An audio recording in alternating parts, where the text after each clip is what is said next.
ओम शांति। 9 अप्रैल 2025 के ईश्वरीय महावाक्य। पहले एक नज़र मुरली के मुख्य पॉइंट पर। बाबा ने कहा, बाप के महावाक्य हैं, मुझे याद करो, मैं ही पतित पावन हूँ। मुझे याद करने से तुम पतित से पावन बन जाएंगे। यह है मुख्य बात। भगवान तो खुद कहते हैं, यह मैंने नहीं सुनाया है, मेरा ज्ञान शास्त्रों में नहीं है, वह है भक्ति मार्ग का ज्ञान। मैं तो ज्ञान दे सद्गति करके चला जाता हूँ, फिर यह ज्ञान प्रालोप हो जाता है। भगवान कौन है, यह बात जब तक बुद्धि में नहीं बैठी है, तब तक और कुछ भी समझाने से कुछ असर नहीं होगा। सारी मेहनत ही इस बात में है। और फिर बाबा ने कहा, परम आत्मा है ज्योति स्वरूप, तो उनके बच्चे भी ज्योति स्वरूप है। परंतु तुम बच्चों की आत्मा पतित बनी है, जिस कारण ज्योति बुझ गई है। उस तरफ तमो प्रधानता बढ़ती जाती है, इस तरफ तुम्हारा संगम युग पूरा होता जा रहा है। यह समझने की बातें हैं ना। बच्चों में टिक टिक करने की आदत बहुत है, बाप को याद करते ही नहीं। बाप के निश्चय बिगर और चित्रों तरफ बढ़ना ही नहीं चाहिए। निश्चय नहीं तो कुछ भी समझेंगे नहीं। और फिर लास्ट में बाबा ने कहा, ओपनिंग करने वाले को भी पहले बाप का परिचय देना है। यह है ऊंचते ऊंच बाप, ज्ञान का सागर। पीछे शुरू होती है भक्ति। बाप कहते हैं, जब मेरी निंदा पूरी होने का समय होता है, तब मैं आता हूँ। जो बच्चे ज्ञानी तो आत्मा के साथ साथ योगी नहीं बनते हैं, उनमें देह अभिमान का अंश जरूर होगा। योग के बिगर समझाना कोई काम का नहीं। जो बच्चे योग में कच्चे हैं, वह देह अभिमान में आकर रुसते और लड़ते झगड़ते रहेंगे। जो पक्के योगी है, उनकी चरण बड़ी रॉयल शानदार होगी, बहुत थोड़ा बोलेंगे। और अब सुनते हैं महावाक्यों को विस्तार से। मुरली का सार। मीठे बच्चे, हर एक की नब्ज देख पहले उसे अलफ का निश्चय कराओ, फिर आगे बढ़ो। अलफ के निश्चय बिना ज्ञान देना टाइम वेस्ट करना है। प्रश्न है, कौन सा मुख्य एक पुरुषार्थ स्कॉलरशिप लेने का अधिकारी बना देता है? उत्तर है, अंतर्मुखता का।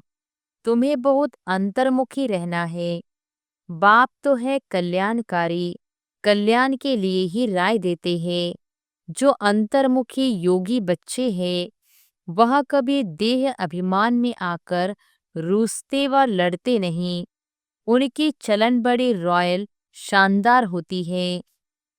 बहुत थोड़ा बोलते हैं, यज्ञ सर्विस में रुचि रखते हैं। वह ज्ञान की ज्यादा तिक तिक नहीं करते, याद में रहकर सर्विस करते हैं। ओम शांति। अक्सर करके देखा जाता है, प्रदर्शनी सर्विस के समाचार भी आते हैं, तो मूल बात जो बाप के पहचान की है, उस पर पूरा निश्चय न बिठाने से बाकी जो कुछ समझाते रहते हैं, वह कोई की बुद्धि में बैठना मुश्किल है। भला अच्छा अच्छा कहते हैं, परंतु बाप की पहचान नहीं। पहले तो बाप की पहचान हो। बाप के महावाक्य है, मुझे याद करो, मैं ही पतित पावन हूँ। मुझे याद करने से तुम पतित से पावन बन जाएंगे। यह है मुख्य बात। भगवान एक है, वही पतित पावन है। ज्ञान का सागर, सुख का सागर है, वही ऊंचते ऊंच है। यह निश्चय हो जाए तो फिर भक्ति मार्ग के जो शास्त्र, वेद अथवा गीता भागवत है, सब खंडन हो जाए। भगवान तो खुद कहते हैं, यह मैंने नहीं सुनाया है, मेरा ज्ञान शास्त्रों में नहीं है, वह है भक्ति मार्ग का ज्ञान। मैं तो ज्ञान दे सद्गति करके चला जाता हूँ।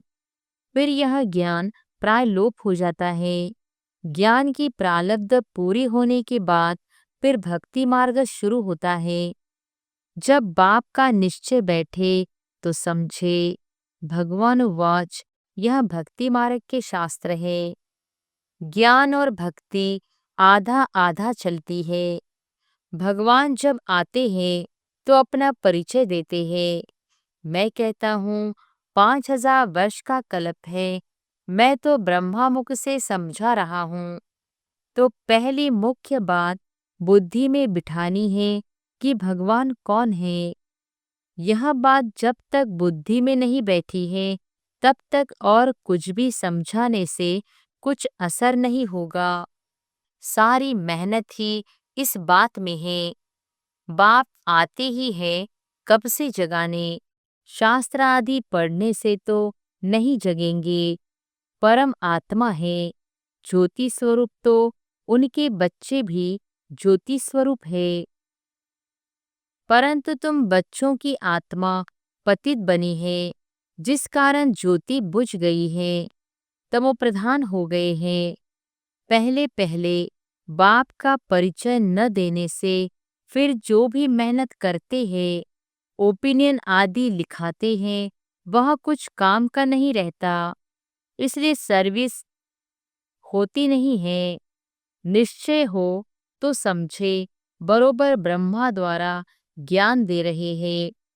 मनुष्य ब्रह्मा को देख कितना मूंझते हैं, क्योंकि बाप की पहचान नहीं है। तुम सब जानते हो भक्ति मार्ग अब पास हो गया है। कलयुग में है भक्ति मार्ग और अब संगम पर है ज्ञान मार्ग। हम संगम युगी हैं, राजयोग सीख रहे हैं, दैवी गुण धारण करते हैं नई दुनिया के लिए। जो संगम युग पर नहीं, वह दिन प्रतिदिन तमोप्रधान बनते ही जाते हैं। उस तरफ तमोप्रधानता बढ़ती जाती है। इस तरफ तुम्हारा संगम युग पूरा होता जा रहा है। यहाँ समझने की बातें हैं ना, समझाने वाले भी नंबरवार है। बाबा रोज पुरुषार्थ कराते हैं, निश्चय बुद्धि विजयंती। बच्चों में टिक टिक करने की आदत बहुत है, बाप को याद करते ही नहीं। याद करना बड़ा कठिन है। बाप को याद करना छोड़ अपने ही टिक टिक सुनाते रहते हैं। बाप के निश्चय बिगर और चित्रों तरफ बढ़ना ही नहीं चाहिए। निश्चय नहीं तो कुछ भी समझेंगे नहीं। अलफ का निश्चय नहीं तो बाकी बेते में जाना टाइम वेस्ट करना है। किसकी नब्ज को जानते नहीं। ओपनिंग करने वाले को भी पहले बाप का परिचय देना है। यह है ऊंचते ऊंच बाप, ज्ञान का सागर। बाप यह ज्ञान अभी ही देते हैं। सतयुग में इस ज्ञान की दरकार नहीं रहती, पीछे शुरू होती है भक्ति। बाप कहते हैं जब मेरी निंदा पूरी होने का समय होता है तब मैं आता हूँ। आधा कल्प उन्हों को निंदा करने ही है, जिनकी भी पूजा करते ऑक्यूपेशन का पता नहीं। तुम बच्चे बैठ समझाते हो, परंतु खुद का ही बाबा से योग नहीं तो औरों को क्या समझा सकेंगे। भला शिव बाबा कहते हैं, परंतु योग में बिल्कुल रहते नहीं तो विकर्म भी विनाश नहीं होते हैं, धारणा नहीं होती है। मुख्य बात है एक बाप को याद करना। जो बच्चे ज्ञानी तो आत्मा के साथ साथ योगी नहीं बनते हैं, उनमें देह अभिमान का अंश जरूर होगा। योग के बिगर समझाना कोई काम का नहीं। फिर देह अभिमान में आकर किसी न किसी को तंग करते रहेंगे। बच्चे भाषण अच्छा करते हैं तो समझते हैं हम ज्ञानी तो आत्मा हैं। बाप कहते हैं ज्ञानी तो आत्मा तो हो, परंतु योग कम है। योग पर पुरुषार्थ बहुत कम है। बाप कितना समझाते हैं, चार्ट रखो। मुख्य है ही योग की बात। बच्चों में ज्ञान के समझाने का शौक तो है, लेकिन योग नहीं है, तो योग बिगर विकर्म विनाश नहीं होंगे। फिर पद क्या पाएंगे? योग में तो बहुत बच्चे फेल है, समझते हैं हम 100% है, परंतु बाबा कहते 2% है। बाबा खुद बतलाते हैं, भोजन खाते समय याद में रहता हूँ, फिर भूल जाता हूँ। स्नान करता हूँ तो भी बाबा को याद करता हूँ, भला उनका बच्चा हूँ, फिर भी याद भूल जाती है। समझते हो यह तो नंबर 1 में जाने वाला है। जरूर ज्ञान और योग ठीक होगा। फिर भी बाबा कहते हैं योग में बहुत मेहनत है, ट्रायल करके देखो, फिर अनुभव सुनाओ। समझो, दर्जी कपड़ा सिलाई करते हैं तो देखना चाहिए बाबा की याद में रहता हूँ। बहुत मीठा माशूक है, उनको जितना याद करेंगे तो हमारे विकर्म विनाश होंगे, हम सतोप्रधान बन जाएंगे। अपने को देखे, हम कितना समय याद में रहता हूँ। बाबा को रिजल्ट बतानी चाहिए, याद में रहने से ही कल्याण होगा, बाकी जास्ती समझाने से कल्याण नहीं होगा। समझते कुछ नहीं है, अलफ बिगर काम कैसे चलेगा? एक अलफ का पता नहीं, बाकी तो बिंदी बिंदी हो जाती। अलफ के साथ बिंदी देने से फायदा होता है, योग नहीं तो सारा दिन टाइम वेस्ट करते रहते। बाप को तो तरस पड़ता है, यह क्या पद पाएंगे? तकदीर में नहीं है तो बाप भी क्या करे? बाप तो घड़ी घड़ी समझाते हैं, दैवी गुण अच्छे रखो, बाप की याद में रहो। याद बहुत जरूरी है, याद से लव होगा तब ही श्रीमत पर चल सकेंगे। प्रजा तो ढेर बननी है, तुम यहाँ आए ही हो, यह लक्ष्मी नारायण बनने, इसमें मेहनत है। भला स्वर्ग में जाएंगे, परंतु सजाएं खाकर, फिर पिछाड़ी में आकर पद पाएंगे थोड़ा सा। बाबा तो सब बच्चों को जानते हैं ना। जो बच्चे योग में कच्चे हैं, वह देह अभिमान में आकर रूसते और लड़ते झगड़ते रहेंगे। जो पक्के योगी हैं, उनकी चलन बड़ी रॉयल शानदार होगी, बहुत थोड़ा बोलेंगे। यज्ञ सर्विस में भी रुचि रहेगी, यज्ञ सर्विस में हड्डियां भी चली जाए, ऐसे ऐसे कोई है भी। परंतु बाबा कहते याद में जास्ती रहो तो बाप से लव होगा और खुशी में रहेंगे। बाप कहते हैं मैं भारत खंड में ही आता हूँ, भारत को ही आकर ऊंचा बनाता हूँ। सतयुग में तुम विश्व के मालिक थे, सदगति में थे, फिर दुर्गति किसने की? रावण ने। कब शुरू हुई? द्वापर से। आधा कल्प लिए सदगति 1 सेकंड में पाते हो, 21 जन्मों का वर्षा पा लेते हो। तो जब भी कोई अच्छा आदमी आए तो पहले पहले उनको बाप का परिचय दो। बाप कहते हैं बच्चे, इस ज्ञान से ही तुम्हारी सदगति होगी। तुम बच्चे जानते हो यह ड्रामा चल रहा है सेकंड बाय सेकंड। यह बुद्धि में याद रहे तो भी तुम अच्छी रीति स्थिर रहेंगे। यहाँ बैठे हो तो भी बुद्धि में रहे यह सृष्टि चक्र जो मुहाफिक कैसे फिरता रहता है। सेकंड सेकंड टिक टिक होती रहती है, ड्रामा अनुसार ही सारा पाठ बज रहा है। 1 सेकंड पास हुआ, खत्म, रोल होता जाता है, बहुत आहिस्ते आहिस्ते फिरता है। यह है बेहद का ड्रामा। बूढ़े आदि जो है उनकी बुद्धि में यह बातें बैठ न सके। ज्ञान भी बैठ न सके, योग भी नहीं, फिर भी बच्चे तो है। हाँ, सर्विस करने वालों का पद ऊंचा है, बाकी का कम पद होगा। यह पक्का ख्याल रखो। यह बेहद का ड्रामा है, चक्र फिरता रहता है। जैसे रिकॉर्ड फिरता रहता है ना, हमारी आत्मा में भी ऐसे रिकॉर्ड भरा हुआ है। छोटी आत्मा में इतना सारा पार्ट भरा हुआ है। इनको ही कुदरत कहा जाता है। देखने में तो कुछ भी नहीं आता है। यह समझ की बातें हैं। मोटी बुद्धि वाले समझ न सके। इनमें हम जो बोलते जाते हैं, टाइम पास होता जाता, फिर 5,000 वर्ष बाद रिपीट होगा। ऐसी समझ कोई के पास नहीं।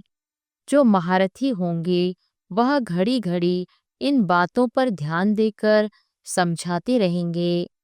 इसलिए बाबा कहते हैं, पहले पहले तो गांठ बांधो बाप के याद की। बाप कहते हैं, मुझे याद करो। आत्मा को अब घर जाना है, देह के सत्संबंध छोड़ देने हैं। जितना हो सके बाप को याद करते रहो। यह पुरुषार्थ है। गुप्त बाबा राय देते हैं, परिचय भी बाप का ही दो। याद कम करते हैं तो परिचय भी कम देते हैं। पहले तो बाप का परिचय बुद्धि में बैठे। बोलो, अब लिखो, बरोबर वह हमारा बाप है। देह सही सब कुछ छोड़ एक बाप को याद करना है। याद से ही तुम तमोप्रधान से सतोप्रधान बनेंगे। मुक्ति धाम, जीवन मुक्ति धाम में तो दुख दर्द होता ही नहीं। दिन प्रतिदिन अच्छी बातें समझाई जाती है। आपस में भी यही बातें करो। लायक भी बनना चाहिए ना। ब्राह्मण होकर और बाप की रूहानी सेवा न करे तो क्या काम का। पढ़ाई को तो अच्छी रीति धारण करना चाहिए ना। बाबा जानते हैं, बहुत है जिनको एक अक्षर भी धारण नहीं होता है। यथार्थ रीति बाप को याद करते नहीं है। राजा रानी का पद पाने में मेहनत है। जो मेहनत करेंगे वही ऊंच पद पाएंगे। मेहनत करे तब राजाई में जा सकते। नंबर 1 को ही स्कॉलरशिप मिलती है। यह लक्ष्मी नारायण स्कॉलरशिप लिए हुए हैं। फिर है नंबर वार। बहुत बड़ा इम्तिहान है ना। स्कॉलरशिप की ही माला बनी हुई है। 8 रतन है ना। 8 है, फिर है 100, फिर है 16,000। तो कितना पुरुषार्थ करना चाहिए माला में पिरोने लिए। अंतर्मुखी रहने का पुरुषार्थ करने से स्कॉलरशिप लेने के अधिकारी बन जाएंगे। तुम्हें बहुत अंतर्मुखी रहना है। बाप तो है कल्याणकारी, तो कल्याण के लिए ही राय देते हैं। कल्याण तो सारी दुनिया का होना है, परंतु नंबरवार है। तुम यहाँ बाप के पास पढ़ने के लिए आए हो। तुम्हारे में भी वह स्टूडेंट अच्छे हैं जो पढ़ाई पर ध्यान देते हैं। कोई तो बिल्कुल ध्यान नहीं देते हैं। ऐसे भी बहुत समझते हैं जो भाग्य में होगा। पढ़ाई के एम ही नहीं है तो बच्चों को याद का चार्ट रखना है। हमको अब वापस घर जाना है। ज्ञान तो यहाँ ही छोड़ जाएंगे। ज्ञान का पाठ पूरा हो जाता है। आत्मा इतनी छोटी, उनमें कितना पाठ है। वंडर है ना। यह सारा अविनाशी ड्रामा है। ऐसे ऐसे भी तुम अंतर्मुखी हो, अपने से बातें करते रहो तो तुमको बहुत खुशी हो कि बाप आकर ऐसी बातें सुनाते हैं कि आत्मा कब विनाश नहीं होगी।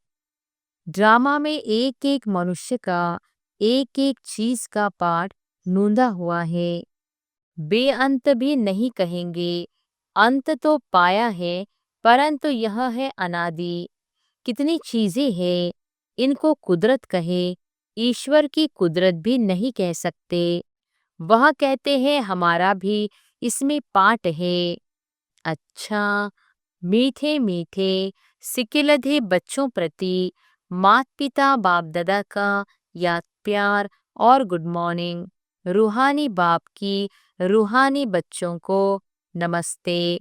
धारणा के लिए मुख्य सार। पहली पॉइंट, योग में बहुत मेहनत है। ट्रायल करके देखना है कि कर्म में कितना समय बाप की याद रहती है। याद में रहने से ही कल्याण है।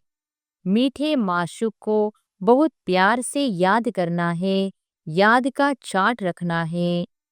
दूसरी पॉइंट, महीन बुद्धि से इस ड्रामा के राज को समझना है।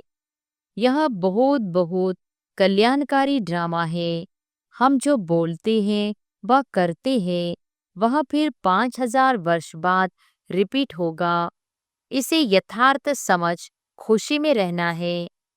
वरदान है, अपने श्रेष्ठ जीवन द्वारा परमात्मा ज्ञान का प्रत्यक्ष प्रूफ देने वाले माया प्रूफ भव। अपने श्रेष्ठ जीवन द्वारा परमात्मा ज्ञान का प्रत्यक्ष प्रूफ देने वाले माया प्रूफ भव। स्वयं को परमात्मा ज्ञान का प्रत्यक्ष प्रमाण व प्रूफ समझने से माया प्रूफ बन जाएंगे। प्रत्यक्ष प्रूफ है आपकी श्रेष्ठ पवित्र जीवन। सबसे बड़ी असंभव से संभव होने वाली बात प्रवृत्ति में रहते परवृत्ति में रहना। देह और देह की दुनिया के संबंधों से पर न्यारा रहना। पुराने शरीर की आँखों से पुरानी दुनिया की वस्तुओं को देखते हुए न देखना, अर्थात संपूर्ण पवित्र जीवन में चलना, यही परमात्मा को प्रत्यक्ष करने व मायाप्रूफ बनने का सहज साधन है। स्लोगन है, अटेंशन रूपी पहरेदार ठीक है तो अतीन्द्रिय सुख का खजाना खो नहीं सकता। अव्यक्त इशारे, कंबाइंड रूप की स्मृति से सदा विजयी बनो। बाप को कंपेनियन तो बनाया है, अब उसे कंबाइंड रूप में अनुभव करो और इस अनुभव को बार बार स्मृति में लाते लाते स्मृति स्वरूप बन जाओ। बार बार चेक करो कि कंबाइंड हूँ, किनारा तो नहीं कर लिया। जितना कंबाइंड रूप का अनुभव बढ़ाते जाएंगे, उतना ब्राह्मण जीवन बहुत प्यारी मनोरंजक अनुभव होगी। अच्छा, ओम शांति।